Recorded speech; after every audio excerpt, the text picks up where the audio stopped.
Dia Mundial do Coração. Dia 29 de setembro foi escolhido como um dia para a gente trazer um pouco a consciência, a importância dos nossos cuidados com o coração. E eu te pergunto, o que você tem feito para cuidar do seu coração? Bom, vou trazer para vocês alguns dados que são, de certa forma, alarmantes, né? Segundo os dados brasileiros, a gente tem aí cerca de 14 milhões de brasileiros com doenças cardiovasculares. Tem ideia da quantidade de pessoas que isso representa? É muita gente, tá?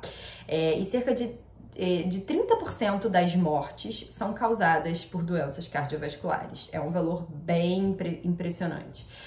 Quando a gente vai aí para a estimativa para 2030, já é uma estimativa mais ampla, a gente tem uma perspectiva de que 23 milhões de mortes sejam causadas por doença cardiovascular. E dessas mortes, a maior parte estaria relacionada com uma população de média e baixa renda, mostrando pra gente realmente como a falha no sistema e no acesso à medicina preventiva é o que de fato aumenta aí essa quantidade de complicações relacionadas às doenças cardiovasculares. Mas quando a gente fala doenças cardiovasculares, parece algo muito distante da gente, não é verdade? Então vamos lá, o que são essas doenças cardiovasculares? Bom, aqui no Brasil, as principais causas são infarto e AVC. Tá? E aí a gente tem que lembrar que os fatores de risco que estão relacionados com o surgimento dessas doenças são quais? Sobrepeso, obesidade, hipertensão, diabetes. Então, a importância da gente ter hábitos saudáveis e cuidar da nossa saúde de uma forma global para a gente evitar que haja aí o surgimento dessas doenças. E quando a gente fala dessas doenças, né, vamos pontuar. A gente tem o infarto, né, que são as doenças arteriais coronárias, que são as obstruções das artérias do coração. A gente tem todo o espectro das doenças cerebrovasculares, e aí entraria, por exemplo, o AVC, a presença de aneurismas, rotura de aneurismas, que também estariam relacionados com a pressão alta. A doença reumática, que a gente também vê aqui no Brasil, tá?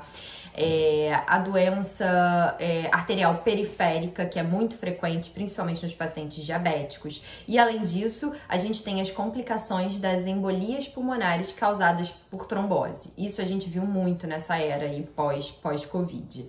Bom, gente, trazendo todos esses dados para vocês, é impossível a gente não acender a lanterna e aquela luz vermelha de alerta pra gente cuidar do nosso coração, né?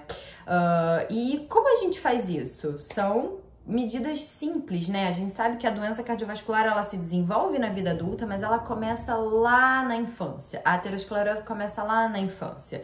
Então, ao longo dos anos, né, de inflamação subclínica, de colesterol excessivo, de hábitos ruins, que isso vai se acumulando e aí chega lá e desenvolve a doença numa fase mais avançada.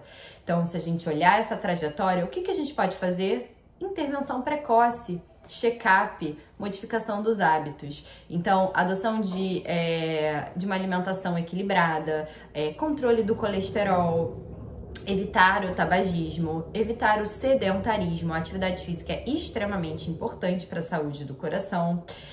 E todas essas são medidas que estão ao nosso alcance, sem falar no check-up, né, onde a gente consegue identificar alterações iniciais, aumento de risco cardiovascular, né, marcadores de risco cardiovascular, em que a gente pode instituir determinadas medicações, suplementações e tratamentos para evitar que aquela doença progride.